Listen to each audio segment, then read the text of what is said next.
It's often said that justice delayed is justice denied, but worse still is justice deferred under the banner of flexibility. And last night, this became the cornerstone of the Home Office's revised approach to the grooming gang inquiries.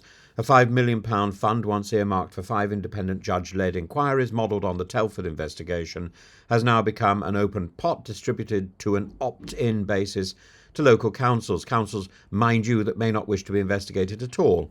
And this pivot, announced 45 minutes before Parliament broke for the Easter recess, reeks less of policy refinement and more of bureaucratic obfuscation.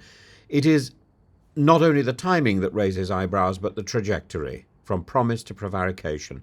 In January, Yvette Cooper announced a clear commitment: 5 full local inquiries to investigate institutional failings in the handling of grooming gangs, particularly in places where victims were systematically and systemically failed. But 3 months on, the barrister Tom Kraos, the KC, appointed to help deliver those inquiries, confessed to Parliament that he was still unsure whether his role even existed. That silence, that institutional forgetfulness, speaks volumes.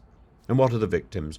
Many of whom, we must acknowledge with difficult honesty, were failed by the very systems designed to protect them, by police officers who looked the other way, councillors who prioritised community cohesion over child safety, and officials who, wittingly or not, buried the truth in paper and euphemism.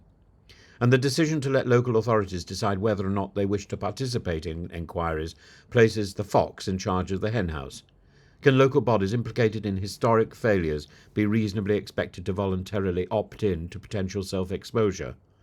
This is no longer justice, it's a consultation exercise in the theatre of reputational management. The crimes committed by these grooming gangs were vile. Girls, many of them white, working class and vulnerable, were abused by groups of men, frequently of Pakistani heritage. This is not a comfortable sentence to utter in modern political discourse, but truth rarely is. What we're witnessing here is not merely a watering down of policy, it's the slow moral drain of political courage. And Tory MPs like Robbie Moore and Katie Lamb, hardly standard bearers of the libertarian left, have been scathing. They accuse the government of kicking inquiries into the long grass and abandoning a core promise. For the Reform Party, this is electoral ambrosia. Nigel Farage's political trough has been topped up, and one suspects he'll gorge himself gleefully on Labour's hesitation. This is where Labour should have trod more carefully. They are seeking to balance sensitivity with accountability, but in doing so they risk losing the public trust. The far right doesn't need much oxygen, only a little hypocrisy and delay. What they now have is a feast of bureaucratic cowardice, incompetence, and perceived moral compromise as we slide into the local elections. Meanwhile, Phillips, Minister for Safeguarding, insists that the government's approach remains robust. A new child protection authority is to be created. Funding for victims' support services is being doubled. A new criminal offence will be introduced to punish obstruction of abuse reporting. These are not trivial matters. They are on paper steps forward, but none of that justifies the quiet retreat from the original commitment. The concern here is not simply the flexibility of delivery, it's the implied selectivity of truth. One cannot cherry-pick justice. As the local elections loom, this misstep is not merely a policy problem, it's a political landmine, and Reform UK is already weaponising this issue. GB News is in full outrage mode, and victims are caught once again in the crossfire between party positioning and public accountability.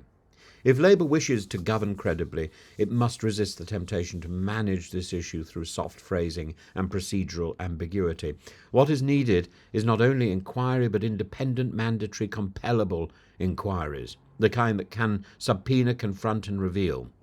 It must confront the racial and the religious dimensions of the crimes without lapsing into generalisation and inflaming hatred. And it must name the failures of councils, of police, of social workers, not euphemistically as missed opportunities, but explicitly as institutional collapse. This isn't a time for timidity. Flexibility is admirable in gymnastics, but not in justice.